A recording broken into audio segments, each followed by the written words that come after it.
You're watching the Original Music Atlanta podcast.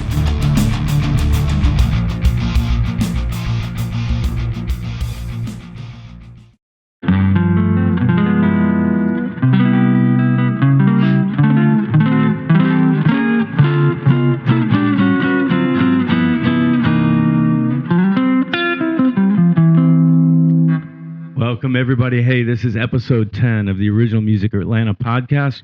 It's my distinct honor to have my friend and mentor, Barry Richman, in studio. Barry, how are you doing? Hey, everybody out there. How's it going? Good. Ray, doing all right. Good.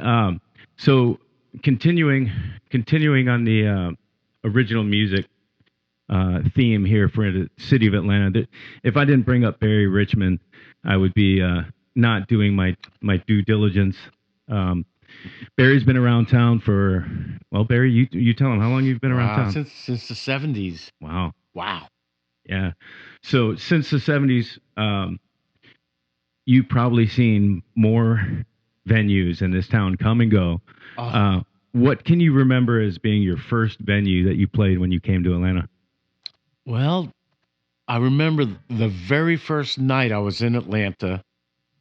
I walked into a club called Finocchio's. Wow. It was on Peachtree Street. I'm going to say somewhere around 8th or 9th in Peachtree. And I walked in, and it was like a local band on stage playing that called Leonard Skinner. Oh, wow. And they didn't even have a record out yet. They were just a bar band playing there like 5 nights a week or whatever. And I think the next night I went back, there was the Marshall Tucker Band. Same thing, just another bar band. No records out yet. Wow. Now, weren't those bands coming to Doraville to record? Was that what the yes, after they got signed. Al Cooper from Blood, Sweat, and Tears came down south and signed them up. Well, Skinner definitely was the I think that was MCA Records, and that was Doraville. Trying to remember all the names of the people that produced them and engineered, but I can't. And Marshall Tucker, I believe, was Capricorn down in right Macon. Yeah, Capricorn was kind of groundbreaking on the what then became Southern rock. Yeah, Allman Brothers and Wet Willie, Marshall Tucker, Hydra, and a bunch of others. Right. Now, did you ever have an opportunity to record in that studio in Doraville that became so famous? Not the one in Doraville, but I did some recording down at Capricorn in Macon. That was a great sounding studio. Nice. Well, let's talk about pre-Atlanta. Where are you from, and at what age did you decide to go down this path of six-string slinging? Grew up in New York, born in Manhattan. And then the family moved out to Long Island, and it was a really good music scene, even back then in the '60s, with the Rascals, Vanilla Fudge, Cactus, Blue Oyster Cult, Billy Joel was there, Leslie Weston Mountain. It was a pretty good music scene. Wow! And what age did you start playing guitar? Early teens, 11 and 12. I think like right after. Around the Beatles time, Right. Well, I think the Beatles inspired lots many of players for sure. And what was what was the music played around the house? Were your parents musical or? Oh yeah, Dad was a world famous tenor sax player. Wow, I did not know that. Played, when he was in his 20s, he was with the Tommy Dorsey Orchestra with Frank Sinatra, Buddy Rich, and all those people. I mean, they were like the Rolling Stones of their day.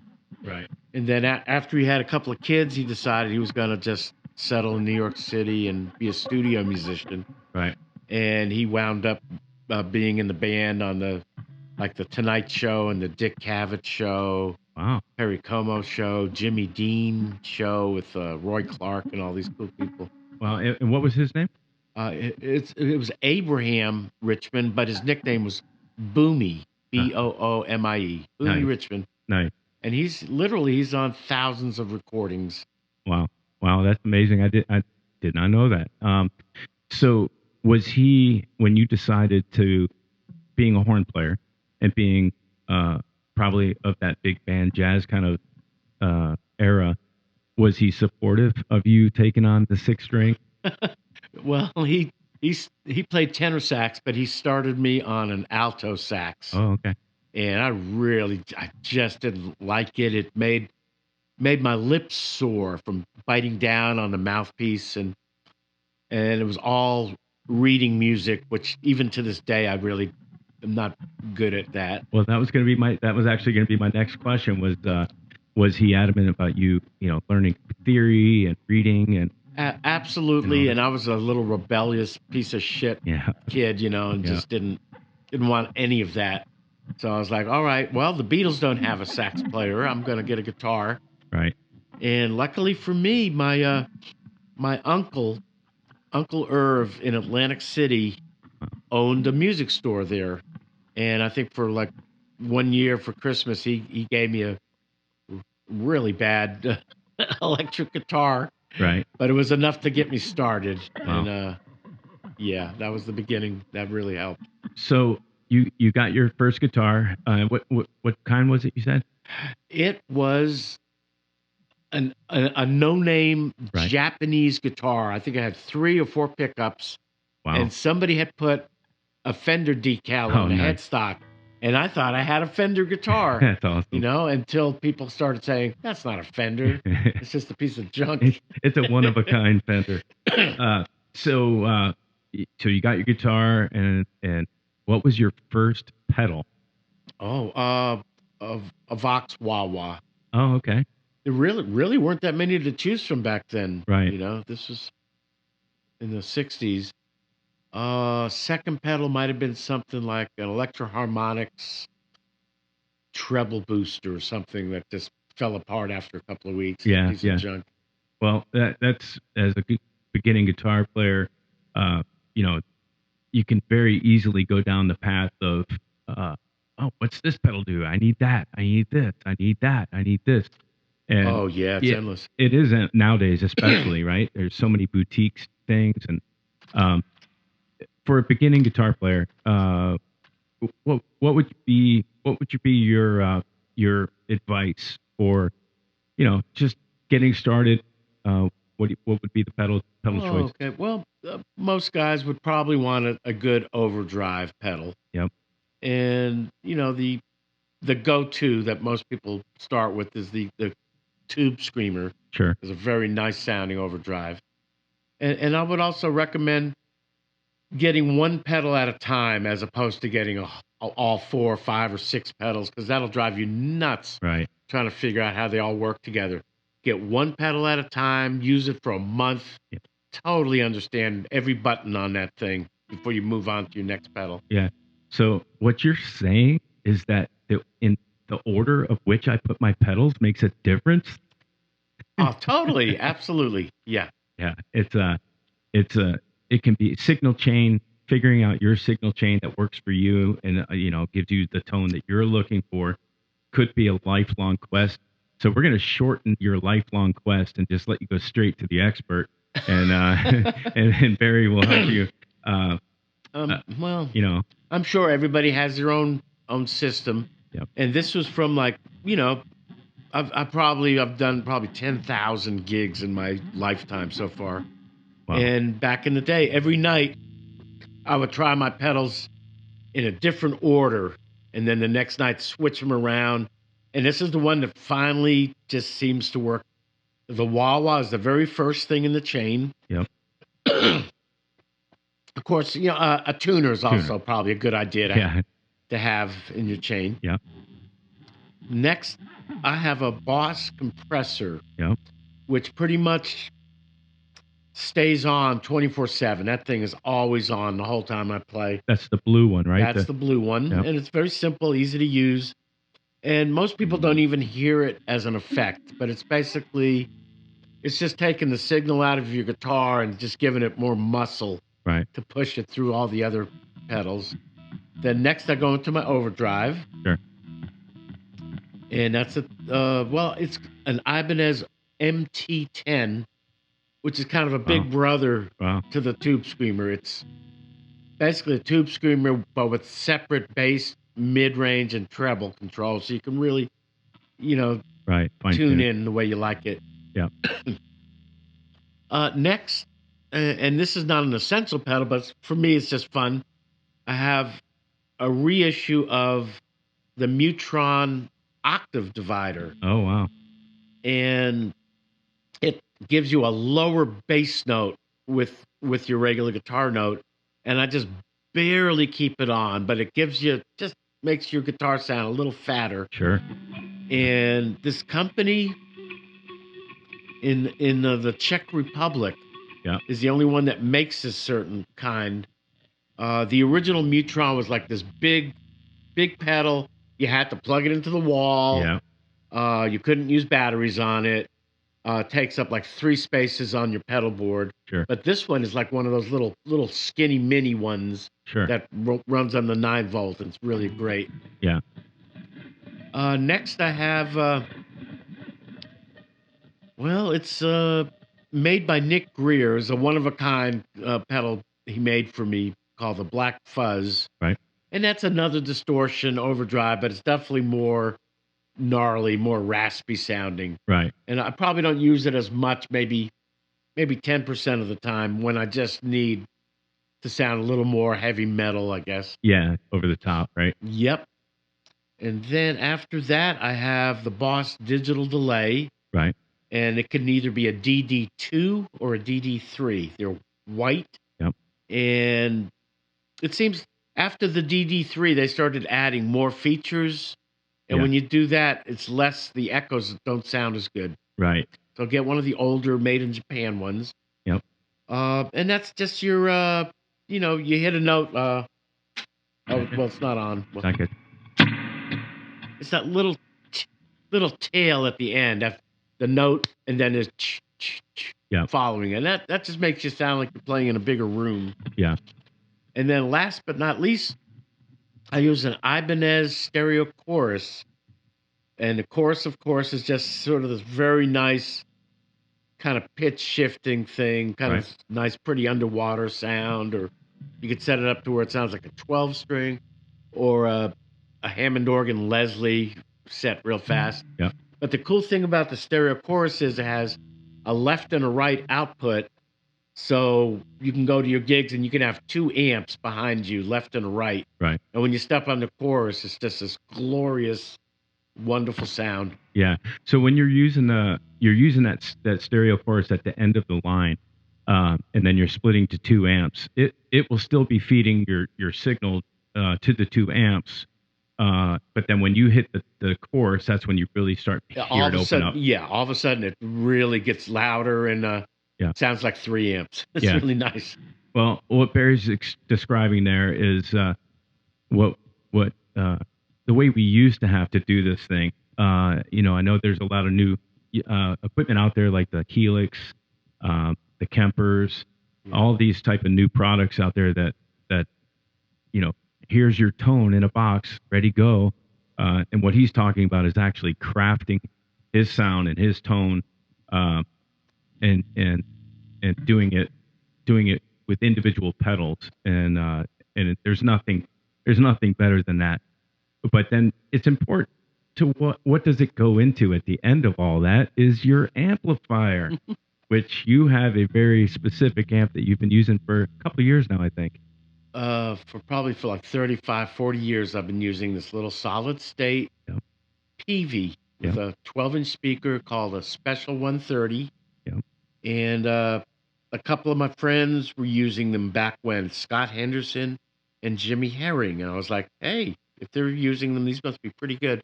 Yeah. And so I went out and bought one. I think I blew the original PV speaker the first week. Right. So I wind up putting an Electro Voice in there, which is a much bigger magnet. Amp, it's adding an extra 20 pounds to the amp, though. Right. But this little teeny amp, I mean, I've used it on stage at Lakewood Amphitheater, at big places, and you can hear it all the way. Yeah. Never had a problem being heard. It's a really powerful amp. So that is important because what he's saying is you can go on for days and days and days and weeks and years. I mean, with a discussion of tube amps, this guy right here, versus solid state, that guy right there. And wouldn't you say that it comes down to the pedal chain choices that you have set in the front end, but your hands, It's well, yeah, obviously the hands you are know? the main ingredient, but I'm a huge fan of vintage tube amps. The only thing is they're temperamental. The Yeah. PV solid state, which means every night of the week, and I probably play 200 to 300 nights a year. I just hit the on button and it's good. Right. With Right. with my tube amps, I bring those out on special occasions, but I'd actually would be worried to just have one tube amp on a gig because I know just sometime during the night something's going to go wrong. Tubes are Yeah. just Yeah. really finicky, and I'll use it. I'll only use my tube amps if I know I also have my PV there just in case, Right. as a backup. Yeah. But honestly, I think the tube amps probably sound better than Yeah. the solid state. Well, they definitely feel better in your hands. Like when you attack a note, it feels different. The way it responds, Yeah. And that's kind of been my struggle with kind of transitioning over to more of the modern thing is yeah, I got to find other things to help try to get there, which yeah. it's hard to do. So you know, we're talking about this was late 60s ish when you were getting your first guitar and getting your first pedals and stuff. When did you do your first gig and how old were you? Oh, I would say 13. Wow. So 2 years after starting. Yes. And first gig was like my next door neighbor's backyard pool party. Nice. I think the band made $5, which is Hey, $1 a piece. It was big, pretty big good money. for back then. Yeah. Uh, and then there was just more friends parties, bar mitzvah receptions Sure. in New York, Oh. and then when we were good enough, we started playing the junior high school dance. Oh wow. And I remember playing the junior high school dance. We were doing the first Led Zeppelin album, Oh wow. and Start to finish? most of it, yeah. Wow. And Hendrix and 10 Years After Yeah. and Jeff Beck and then later on, like when we were in high school, the Allman Brothers came out, so we started doing a lot more Southern Yeah. blues and stuff. Yeah.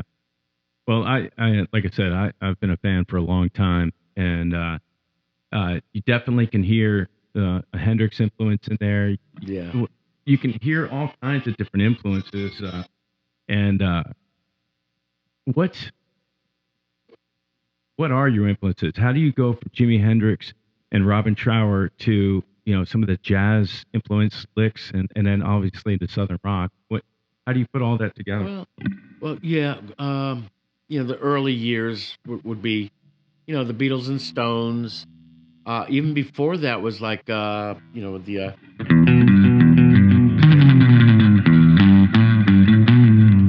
surf music, Yeah. things like that. And also, I got to mention my older brother, Steve, was a keyboardist. And even before I started playing, he was already playing in bands, local bands, All and right. rehearsing at our house. Yeah. So I was hearing all these Ventures and Beach Boys and stuff like that kind of music. And then the Beatles and the Stones. And then it was like Jimi Hendrix. I was like, I couldn't believe what I was hearing. Yeah. And Cream, which was early Eric Clapton. The Led Zeppelin. The Jeff Beck group was amazing. Even to this day, I can listen to those early albums and still be inspired. It was just so groundbreaking.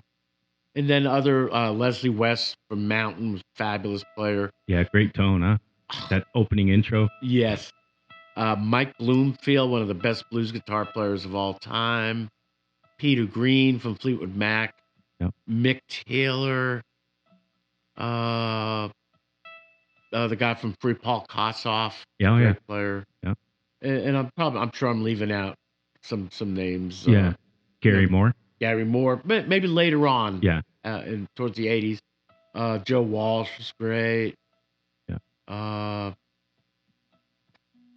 And then, after like reading interviews and stuff, you find out who those guys listen to, and then you go back and do your homework, and I remember watching TV one day, and it was a special on BB King, Oh, and I just fell out of my chair just because the emotion coming out of his guitar was just so amazing. yeah. It really inspired me. Him and Freddie King, Albert King, Yeah, all the Kings. all the Kings, Yeah. just phenomenal. Yeah, the thing with BB King for me was that left hand the vibrato. Yeah, He had.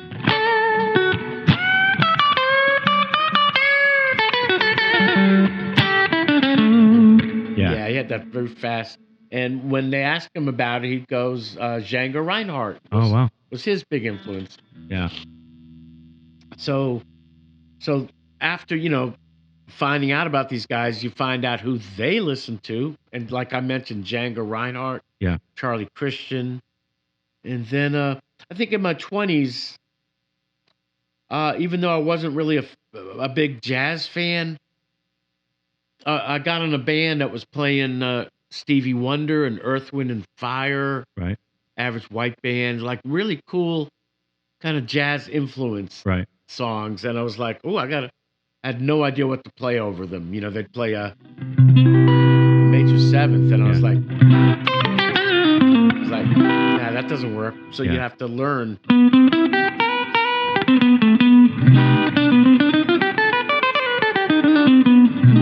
You have to learn what to play over these other chords. Right. So in doing so, it was really nice to just broaden your vocabulary of licks and chords and stuff. Yeah. And from there, Wes Montgomery, Oh yeah. Barney Kessel, Pat Martino, Tal Farlow, this Les Paul, of Oh, yeah. course. Okay.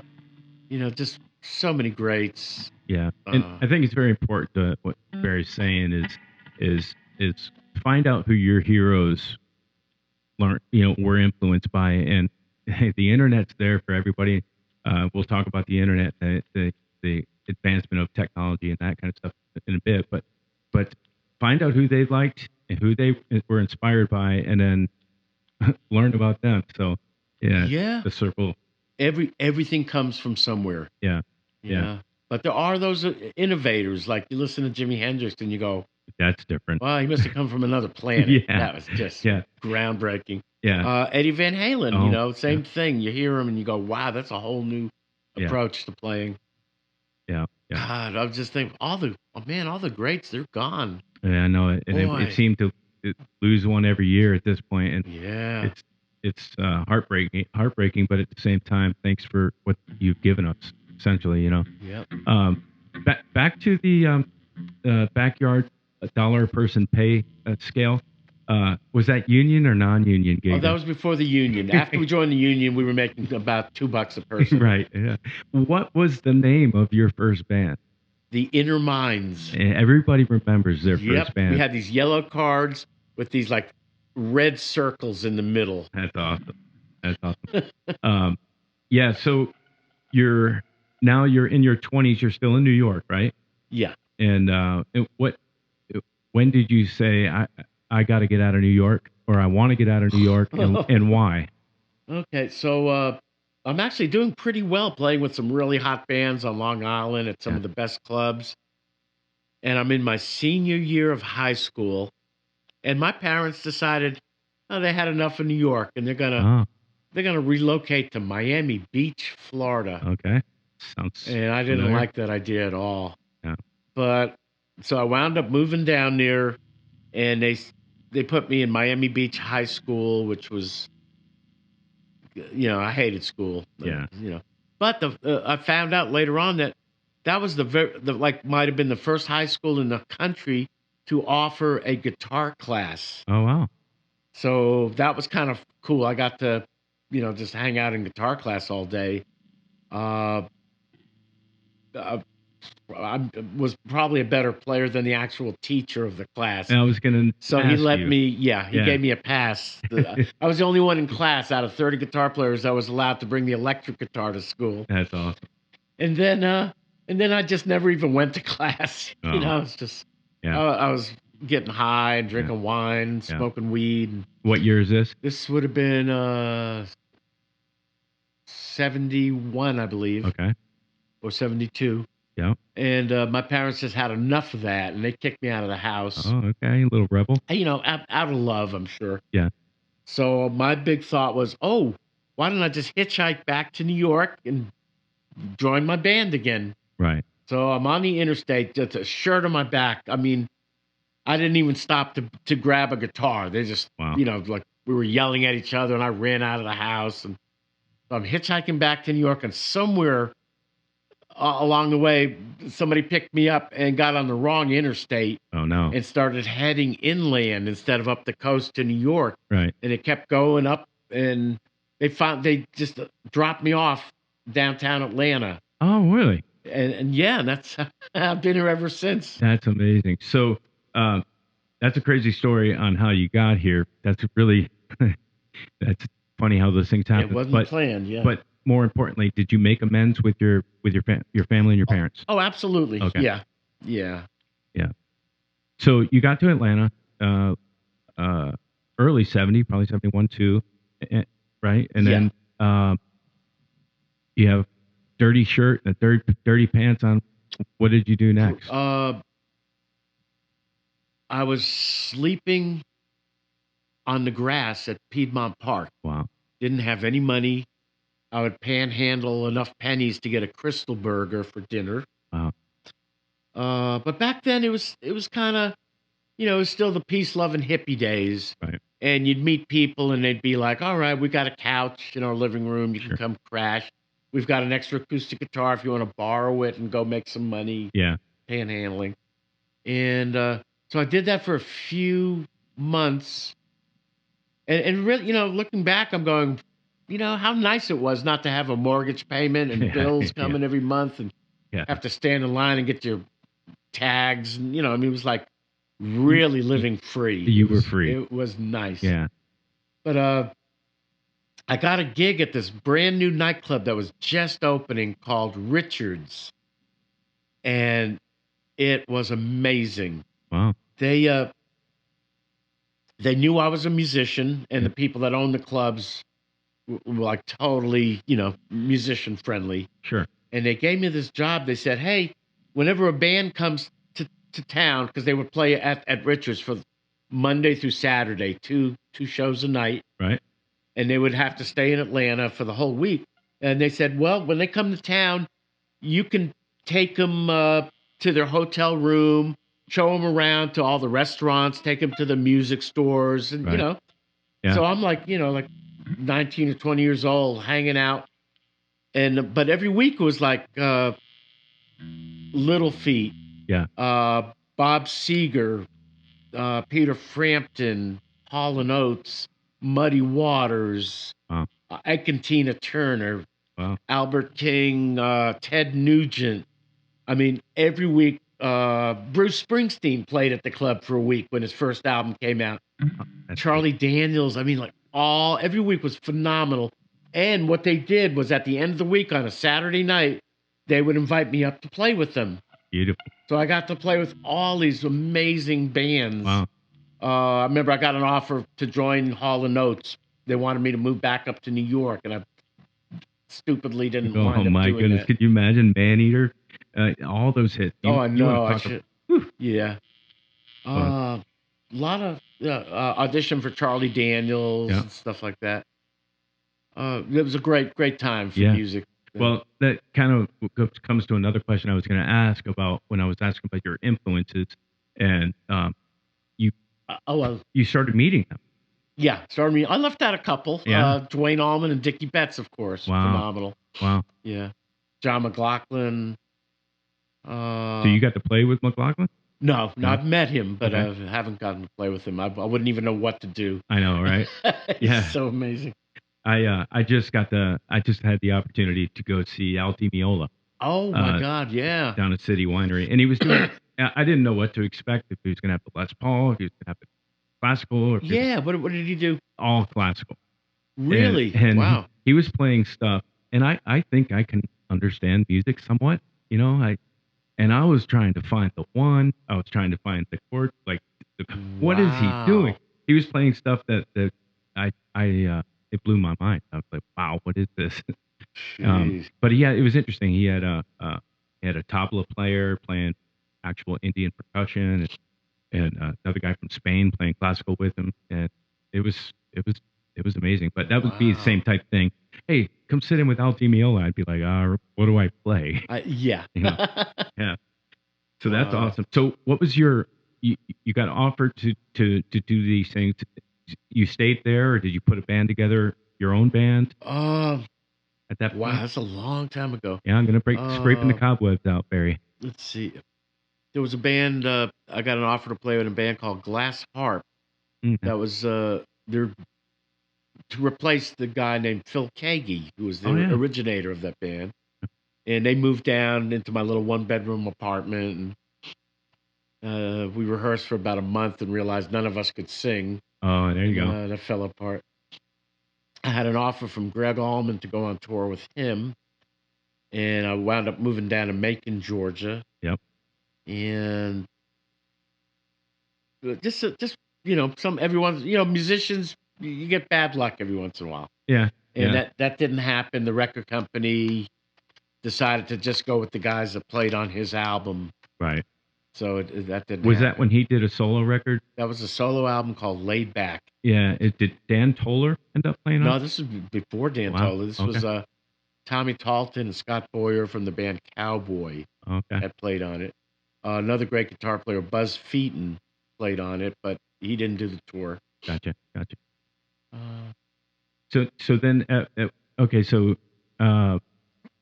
Barry Richmond is the one and only person I have ever taken guitar lessons from, and this was in '96 or so. And I remember coming over to your house, being enthralled by all of the amazing amplifiers and guitar pedals, and but the one thing that I noticed the most was either a gold record on the wall, or there's a gold yeah. for $500,000 Mm, and a double platinum for yep. $2 million Yep, that was of a song called Key Largo. That yeah. was a big hit, I think like 1982, 83.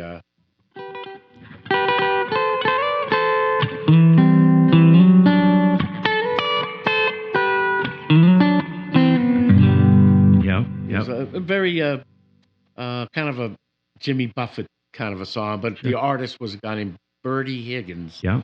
and that thing that took off. It was like #1 for a month. It was Now, a big hit. how did that come about? And where was that recorded? How did that go down? That was recorded here in Atlanta at Southern Tracks Recording Studios. Uh, the producer, the album had already been recorded, but they were unhappy with the guitar part on that one song, and they brought me in to come up with something different for the song. Gotcha. And so I came up with the part like that I just played, That and you they still liked it. remember. Yeah. You Oh, still well, I remember hear it. it every time. Whenever I go in an elevator, I Oh, still yeah. hear the song. And I kind of felt bad because the guitar player that originally played on it was a friend of mine, and they took him off the record, and I replaced him. Yeah. And I felt bad that it became a hit, and I just felt, oh, he's probably pissed off that Yeah. they took him off the record. Yeah. But Well, no, that was good. That when was a they good approached thing. you on that and they wanted you to change it up, did they allow you to hear what was already played, or did they give you the track with no part? No, I just wound up at the studio that day, and boy, the good question. I honestly don't remember if they played it with or without his guitar part on there. Yeah. Chances are probably without, just Yeah. to see what I come up with. That's the way I would have done. Yeah. Yeah, Yeah. Hey, here's something. Here's something. right. We don't know what we want, but here it goes. But that was a huge hit record. I wound up touring with him for a while. That was a lot of fun. Yeah. And and then the other gold record, I guess it was. Oh, they're both for the same Oh, album. okay. Yeah, Okay. one was for 500,000 is gold. Platinum is 1 million, and double platinum is 2 million. Yeah. Now, is that still the same case today? Like I don't. Wow, The state of the industry now, I don't know what's gold, what's platinum. I don't know. that's a good question. Have to look that one up. I Yeah, don't know. neither of us are. Well, and it's probably hard to tell with. Does that include downloads? Well, yeah, Yeah. it does. Yeah, streams, downloads, physical copies. Yeah. Like they have so many different ways to kind of calculate it now. Yeah. That But I did find out that the gold album is not solid gold. how'd you find that out? Uh, Drop it, No, I wanted to melt it down and make some money, right? and it's plastic on the inside. Oh Yeah, man, it is probably and it's not the actual record. They put the label on there, but if you played the record, it's not the real record. really. And how do we know this? Did you try it? Yeah, of course. And what was it like? The Carpenters? What was it? Something stupid Yeah. I'd never heard of. That's interesting. I mean, No, Carpenters are good. Yeah, yeah. I mean, but you would think. you would think Yeah. that they would use the actual. All right, so I think that brings us up to like 1983. At what point did you start, doing your own thing? And Right around there. Yeah. Yeah, I was like going, wow, I'm like playing for all these other people. Why don't I've got all these songs I've been writing. Why don't I try to put my own thing together? And got together with Clark Sullivan, Billy Crafton, Dan Matrazzo, Jeff Sipe, and put together a band called The Visitors. yeah, And that eventually became Barry Richman and The Visitors, right, and then the Barry Richman Band. And started out all instrumental, just fusion, jazz, actually playing like tunes out of the real book and stuff. And then little by little, it got more harder edged. And then one of the bassist, Clark Sullivan, attempted to sing, right, and so we started adding some Hendrix and Right. Cream and stuff like that. So we yeah, could, the fun stuff. well, yeah, Yeah, fun stuff, yeah. just so we could at least start getting jobs, because we Yeah, didn't take long to find out that an all instrumental band is not going to get gigs. you're And preaching to the choir. That's you what I'm know, doing currently. it's rough. I should have learned a long time ago. Yeah. So yeah, we talked to several original projects around over the past few weeks, and everybody kind of says the same thing, that if you're trying to do originals, you kind of have to do a 70-30 split, where you're doing kind of 70% covers and throw your 30% of your originals Yeah. in there. And that's like if you're the typical 10 p.m. to 2 a.m. gig that used to be the standard, Yeah. or 9 to 1, the 4-hour block. And so yeah, that 70-30 split has tended to be the what you have to do in order to get your stuff heard. But so we're in the mid to late 80s, and you're starting to do your own stuff. When did you record and I messed these up, but The Moment of Now, The Moment of Now, and then the second one? and that was 1994. Okay. And I think it was released in 95, and that was recorded in Austin, Texas. Wow. I think one track was at Muscle Shoals, Alabama, and a few studios here in town, Casino, and ooh, boy, I can't think of the name of the other one. But Yeah. So you've just mentioned something that is interesting to me, so I'm going to ask about it. Your record had probably 10 to 13 tracks on it, I think so. Yeah. right? And you are using 2, 3, and maybe 4 studios. How do you keep a consistent sound, or do you allow certain songs to have a different sound? How do you keep consistency if you're doing that? That's question A. Question B is, and I already know the answer to this. Obviously, this was recorded on tape, right? Yeah. 2-inch. The big 2-inch Yeah, reels. 2-inch yeah. reel-to-reel tape.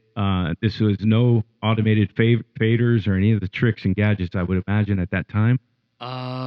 No, I actually remember having to put my hands on the console, and Right. yeah, And that's on the final mix down to final mixes, quarter yeah. inch? Quarter And inch? right, and each one, of course, would be slightly different because it wasn't automated. Right.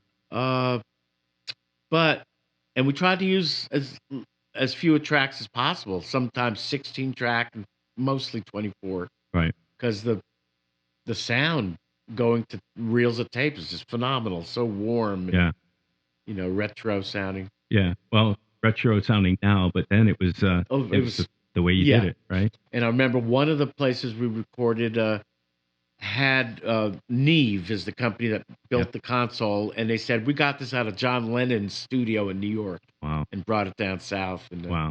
I don't know if it makes it sound any different, but it was pretty cool. Well, that's Rupert Neve, I believe was his name. I think that was his name. If anybody out there, or Barry, if you get a chance to watch a documentary called Sound City, it's the Foo Fighters, and they do a documentary on this Neve console that was in a studio out in L.A. that recorded all the Fleetwood Mac stuff. That recorded all the just so many records, you'd be amazed. Yeah. And then now Dave Grohl ended up with that board. But back to the consistency of when you're jumping through different studios and you're recording at different times of the year, and how do you keep consistency? The consistency is the engineer and producer. Okay. Just how we talk about guitar players, no matter what guitar they use, what amps, what pedals, it's their hands that always sound the same. Yep. It's the same thing with the recording engineer. It doesn't matter what equipment you have. Right. It's the way they hear things that make it and get it sound to great. tape. Yeah. Get it to tape. And then you mentioned the producers. So he's talking about two different people. Typically, it's two different people. Back then, right. Yeah, it had to be two different people because one guy was on the board and the other guy was, But we used a very famous producer named Jim Gaines. Oh yeah, he did I think 7 Santana albums and Albert King, Jefferson Starship. I mean, if you looked at his resume, you'd go, "Wow, these are just things." Right. He did like several Stevie Ray Vaughan albums. Wow. Yeah. So he had a really great track record. Yeah. So then that record, was that the one that has 7Ds on it? Yes. Okay. So I have to tell my story about 7Ds, and this is how I met Barry back in the mid 90s. So I had just moved to Atlanta from a small town in North Carolina. I was going to the big city. I wanted to, meet musicians and put a band together and conquer the world. And I was, my 20s, early 20s or something like that.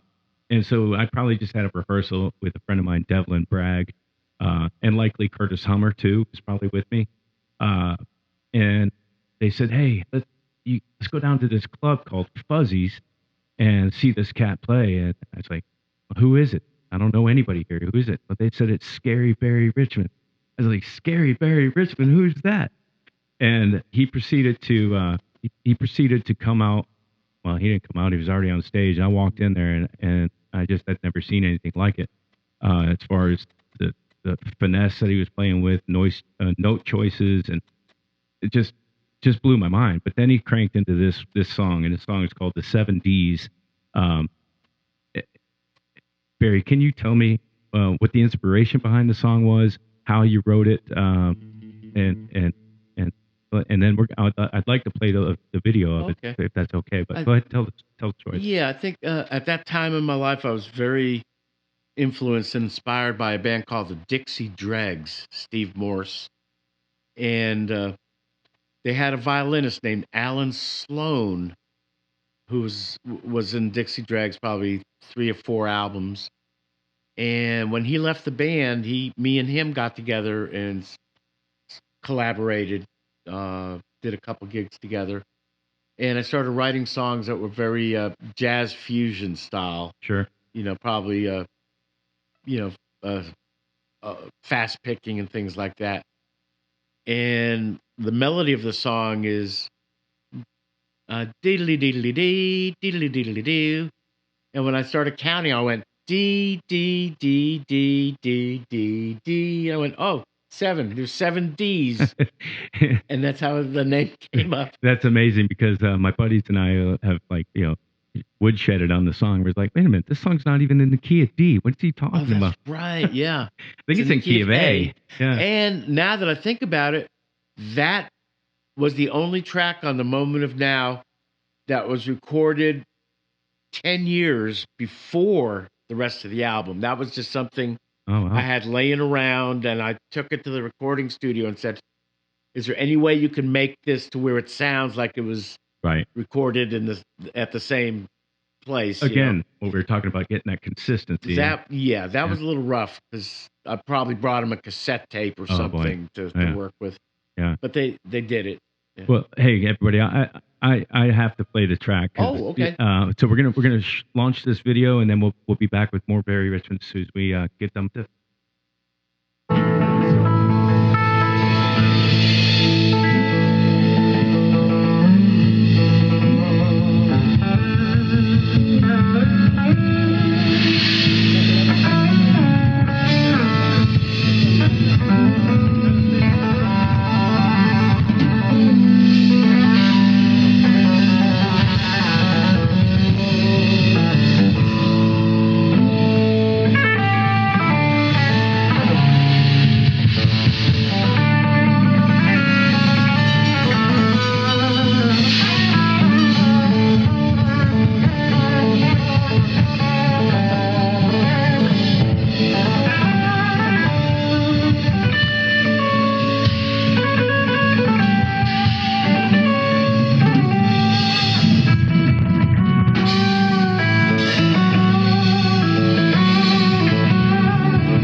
Here we go.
Seven Ds.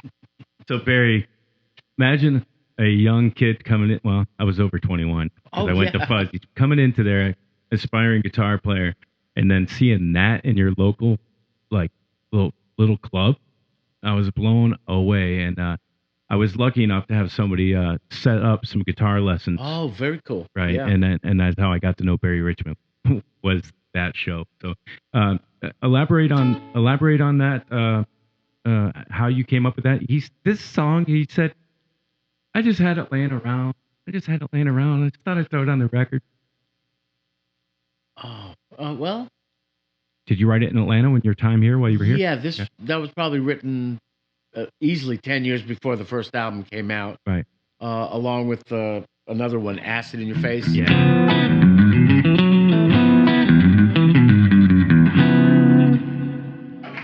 And they've been sitting around for a while, and I just needed to get them out and recorded. All right.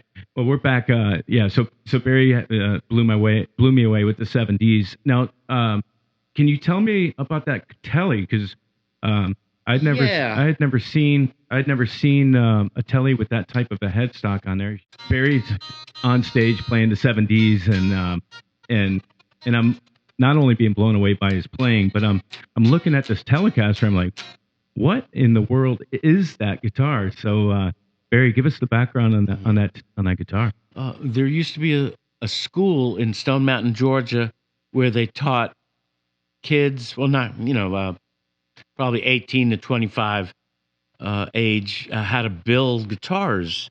It was the John Marshall School of Luthery, and I was doing a gig one night. I think, it was like down in LaGrange, Georgia, which is about an hour and a half south of here. And the owner of the school comes in, and he's got like 20 students with him, and they walk in, and they have this guitar case, and I finished playing a song, and they come up to me and they go, "This was our class project. We spent all year long building this guitar to give to you," and it was quite an honor. Right. It's a one of a kind telly shape. These are P90 pickups, and I'm not even really sure what kind of wood, but it's just beautiful wood on this thing. Yeah, and I did notice that it's 24 frets. Yeah, and typically, what are the what are the frets? You play vintage Strats and Gibsons and all that kind of Usually, I stuff. think is it 21? 21, 22. Yeah, 21 on Fenders, 22 on Gibsons. Yeah. Yeah. And so when you found that you had the new Freedom, Oh, that's the only note I've ever played. yeah, Just that one, the high E. yeah. So how long, between when they gave you this guitar, did you go on stage and confidently gig it? Oh, immediately. I opened the figured. case and they put it in my hands. I plugged it in and I was really impressed. That's awesome. Yeah, they did a great job on this. For a class project, yeah, they really knew what they were doing. Now, are they still around? Or? Well, the school I think may be out in Texas now. Okay. But the students all graduated. And, Yeah. They're all different parts of the country. Right. It would be really nice to find out what they're all doing. Yeah. So anybody happens to have been in that class and stumbles across this podcast with Barry, Yeah, that'd be wild. definitely reach out to us and I'll get word to him. Thank you very much, guys. Yeah. He still has it. Which brings me to another question. Do you still have almost all of your gear? I know you're a big collector and you like to hold on to them. Do you have? Yes and no. Yeah. I have all the ones that I really, really love. Yeah. But over the years, sometimes you have to let go of a piece in order to get something that's even a little bit better. Right. Sure. So there's a few pieces that I let go of, which I kind of wish I still had. Right. But at the time it was like, oh, all right, maybe this one doesn't feel as good to me or it's not getting played as much. So you trade them. You trade up. Sure. There have been a couple of times where I've traded 2 vintage guitars for one like super really cool vintage guitar. Which brings me to I went to see Barry when I was going to ask him to be on the show at a venue here close to me, and I said, "So what are you playing tonight, Barry?" And he opens up this case, and there's a beautiful 1955 Les Paul Custom, black custom. Black Beauty. Yeah. And it just, even the cases that Gibson, they're just beautiful cases. Yeah, this old brown cases. Yeah. With the satin, inside. So Barry shows up to, plays blues gig. He's got a 1955 Les Paul. Let's go. Yeah, I mean, a lot of people take those guitars and put them in museums, but they're guitars. They need to be played. Yeah, absolutely. And they sound so good. You gotta keep playing them, or they'll lose their mojo. Yeah, and when Barry said earlier about research, do a little research and learn what your people that you look up to, who they looked up to. In that same conversation, he started telling me about the Alnico 5 pickup. Yes, that's a very, very rare pickup. They only made those, I'm going to say 54 and 55, maybe 3 years max that they made that pickup. Right. And not only on the Les Paul, but they were only on the Les Paul Custom. They were not on the Gold Top or the Juniors or the Specials. Right. And you may find one like on an ES 350 or Birdland from that same time period, but they're very rare. Yeah. Well, point of that being, as soon as he told me about that, I saw this guitar. I went home and did some research on that pickup, and I was like, how can I get one of those pickups? And there were a couple. Does somebody make them nowadays? Well, there are people that make replicas of them. Wow. But I don't want a replica. I want the real thing. Yeah. And so I started looking around, and there were a couple for sale, but they were a little out of my price range for grabbing one. But I will be coming out, if not tomorrow, the following Wednesday. I'm going to bring some folks out to Billy Allen's in Milton every Wednesday night. There's a blues jam. Blues night, yeah. And you guys, if you're in the Atlanta area and you're a guitar player and you have not seen Barry Richman, you're missing out, and now you know why. So back to the 7Ds. On that song, and throughout your career that I've known you in Atlanta, I've always noticed that you surround yourself with A+ caliber musicians, and B, you always give them a run around the block with the solo. You never hold back and say, it's my show, just me solo. The bass player had a solo in that song. And the drummer. The drummer had a solo in that song. Over the years, how many musicians do you think in the city of Atlanta that you think you have had in your band? Easily 40 to 50. Yeah. And some of them stayed, like 10 years. I have some guys that have been in the band 15 years or more. Wow. And then there have been other people that maybe just did one or two shows or one tour, and then they moved on to something else, Right. But boy, a lot of players, a lot of greats. Some are still alive, some have passed on. Yeah. I've had Jeff Sipe on drums, O'Teal, Burbridge, Allman Brothers bass player. He was in the band for a while. Yeah. And on the albums, I've got J-Mo, the drummer from the Allman Brothers, play on a few tracks. Jimmy Herring's a guest. Yeah. Kyle Brock and Tommy Taylor from Eric Johnson's band played on the first two albums. Wow. A lot of great Atlanta musicians as well. Now, how do you go about? I think I know the answer to this. It's mostly word of mouth. Hey, man, this guy's a great player. You get referred to a great player. Is that how you typically have found your guy? No, I just look in the yellow pages. Yeah, awesome bass player. No, it's I think musicians just they have a way of gravitating towards each other. Right. Friends will say, "Hey, man, you got to hear this bass player. Go visit him," and you wind up playing with him. You exchange numbers, and something comes up. You go, "Hey, I need a bass player tonight," and it happens. Yeah. On that track, the two guys that were playing with you, and again, that was at Fuzzy's. That was Fuzzy's Is place. Fuzzy's still around? They've been gone a while, right? Yeah, over 10 what a years. venue! It was a great little club. Let's see, that was John McKnight on drums. Yep. And Joe Lex Luthor on bass. God, man, those guys were killing it. How many times have you played that song with them prior to that night? And I've no way of knowing. Right. But they are on the recording on the album. It's two other players. Oh, okay. Because it was recorded, like 20 years previous. Yeah. Prior to the reason I ask is we have what I call being road tight. Like when you are, you're on the road and you're playing your show or your set and you're doing it over and over, and it's just like a sports team. You talk about things that happen on the field, so to speak. Hey, when I do this, hitting those stabs and and all those types of things. Were those written or were those just worked into? The anatomy of a song would be that you start out. The writer brings the song to a rehearsal. You teach everybody what you think their part is. You go to your gig when you think you got the song ready and then realize it still stinks. Yeah. It takes a few gigs before it starts gelling, before everybody remembers all the parts.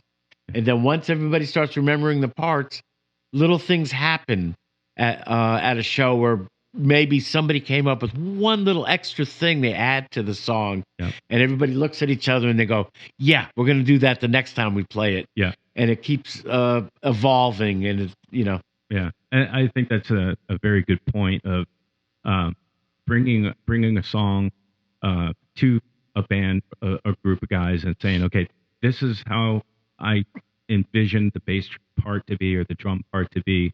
Let's learn it pretty much kind of like that." But then let's make it your own. Yeah, I'd say 25% of what we just watched in that video was actually the way the song was written and played on a regular basis. The other 75% was absolutely freedom. Yes, the only time it was probably ever played that way. The next night we played it, we'd go off into another jam, and So we have like this big green field to play in, but then again, there's still a fence around it where we know the song is. We have to get back to a certain point in the song. Yeah, I like to call them turn signals. Like like if there's a section where it's like, okay, it's free to fly here, boys. Let's fly here. But when you hear maybe this melody or when you hear this, that's a turn signal. That's let's get back to get back in. Let's get back on the map here. But isn't I think like in those improvisational times, it's so freeing to be able to not have rules, guidelines. You can try stuff. If you're bold enough, you can really go for it. Try stuff. But that improvisational those sections are what music's about. I think.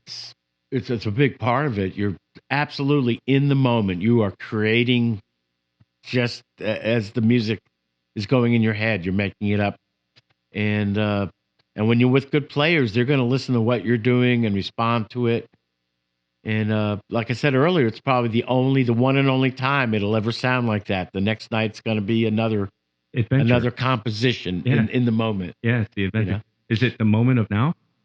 It could be. It's the moment of now, which is the second record, right? That's No, the first one. The first one. Second one was Temporary Eternity. That one, yeah.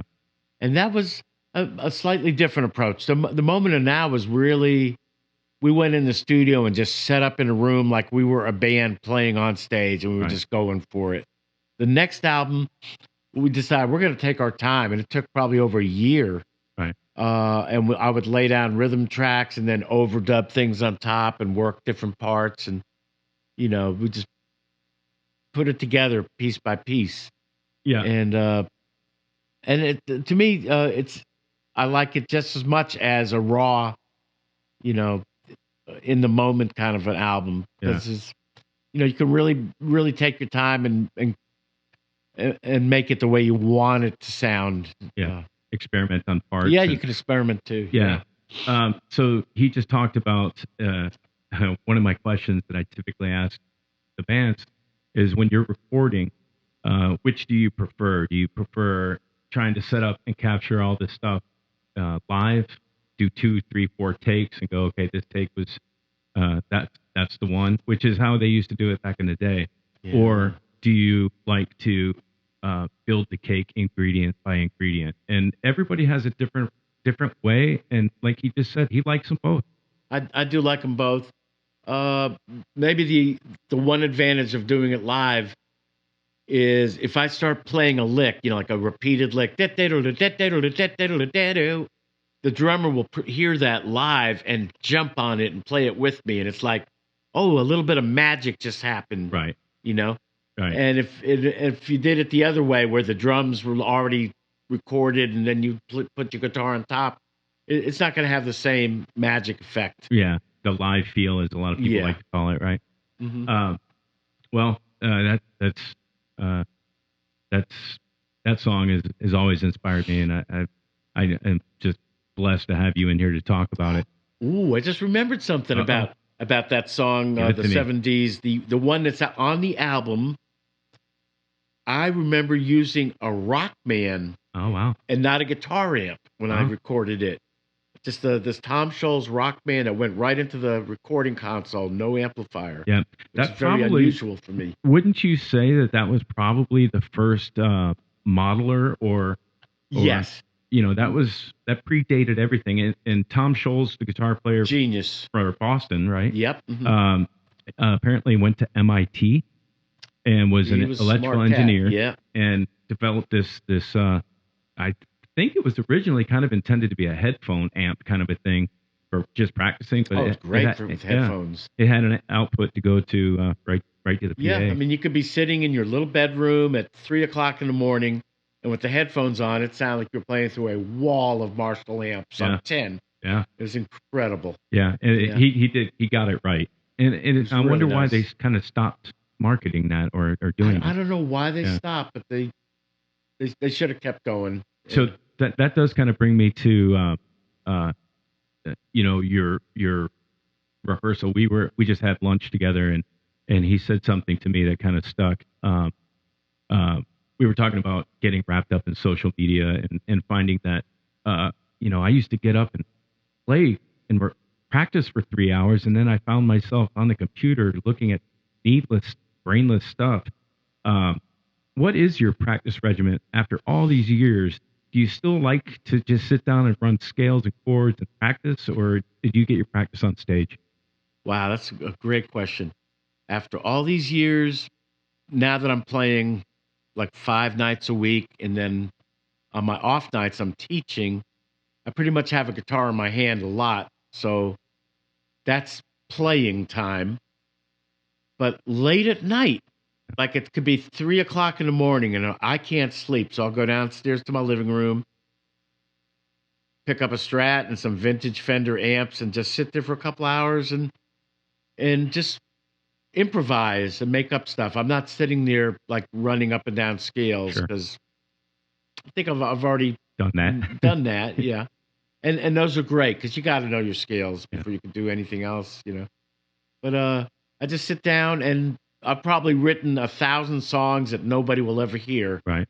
and that I may never play again. But Right. I'm just sitting in the moment, just writing songs and Yeah. until I get sleepy again. Well, yeah. At your sleep medicine. Yeah, You have probably forgotten more songs than I may have. I have ever yeah. written, and I've written a lot of songs. All right, so now we got to turn on the road, and we got to talk about teaching, which is how I met you in the first place. And he was gracious enough to take on a kid that only knew the pentatonic box, and I really what I wanted to know how to do is use my pinky. I never used my pinky. Yeah. I was a 3-finger player. And when I saw 7Ds, I was like, well, he uses his You got to pinky. use the pinky. Yeah. It really, it's a great, it's 25% more having that extra finger. Yeah. Yeah. So talk to me about you're still teaching and Yeah. Still and how teaching. would somebody get a hold of you if they wanted to take some lessons? Oh, you could easily contact me through my website, which is barryrichman.com, Richman. There's a page that says contact that'll have my email and phone number. And wow, I've probably taught, I'm going to say about 1,000 people. Wow. In my lifetime. Sure. Some come take a month's worth of lessons. Some I've been teaching for like 3 or 4 years straight. And, all different levels. I've had students, in high school, and when they're done with me, they go off to Berklee School of Music. Wow. And they're great players. I taught Zach Brown for a little while, and he did pretty good. You did okay, yeah. Yeah. I taught the lead guitar player in a band called Driving and Crying. Oh yeah. And I've had 3 or 4 of my students appear on stage at American Idol and The Voice. Wow. And maybe they weren't like lead guitar players, but I taught them how to play chords and rhythm on acoustic guitar, and Yeah, so and that they could sing. That's a good point. Just because Barry is an amazing lead guitar player, that it's not all he teaches, right? That's Just really, I take the student and whatever they want to learn. Yeah. It's funny. Lately, after all these years, I've been taking all my students and sitting them down and going, "We're going to learn some Beatles songs." There you go. And I'd forgotten just how much I learned as a kid Right. by learning Beatles songs. Sure. They were just such great songwriters, and you can't help but love the rhythms and the chord changes they came up with. It's really inspiring. Did you happen to see the documentary that came out recently called Get Back? I want to. That's the one that was at HBO. Yeah. I'm not sure which It was like platform, a four. but if you have not seen it, I've got to see it. I don't have HBO. I'm inviting you on the air to my house in my home theater, and we're going to sit there and eat popcorn. And you got it. Okay. And watch that together, because it was amazing to me. Yeah. To see it happening firsthand, But as far as your teaching goes, you don't have to be in the Atlanta area. Right. Barry will gladly do online lessons. Skype. Yeah. I do Skype guitar lessons. Yeah, Skype lessons. And I believe you said that you have a client in Switzerland or Sweden? Steve Regano Yeah. in Switzerland is taking lessons. All right. That's And so I've got a guy in Texas, Alabama. Just wherever you have a computer, I can do it. yeah, that's awesome. So being a teacher, myself, I coach ice skating. It's so gratifying. I don't have kids. So for me, it's so gratifying to be able to kind of hand my knowledge down since I don't have a child to badger and beat up and make him do what I want him to do, or her. I get so much out of that. Do you find the same thing? Me too. There are times when I hate to think this way, but I go, when I'm gone, there's gonna be kids out there playing my licks. Yeah. It's kind of nice. Yeah, and listening to your stuff. I hope so. Yeah. Well, listen, Barry, I can't tell you how much I appreciate you coming on. This has been a blast. I would love to mention to come out and hear my band sometime. Yeah. I've got Bill Deal on drums and Joel Edwards on bass, keyboards, and vocals. And we play all around Atlanta. Yep.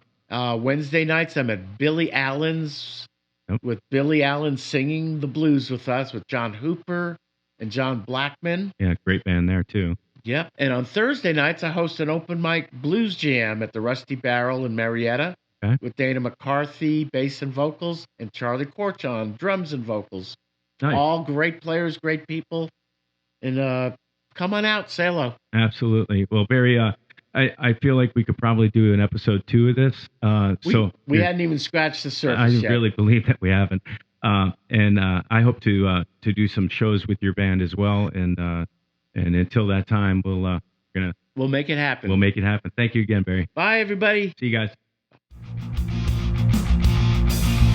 You're watching the Original Music Atlanta podcast.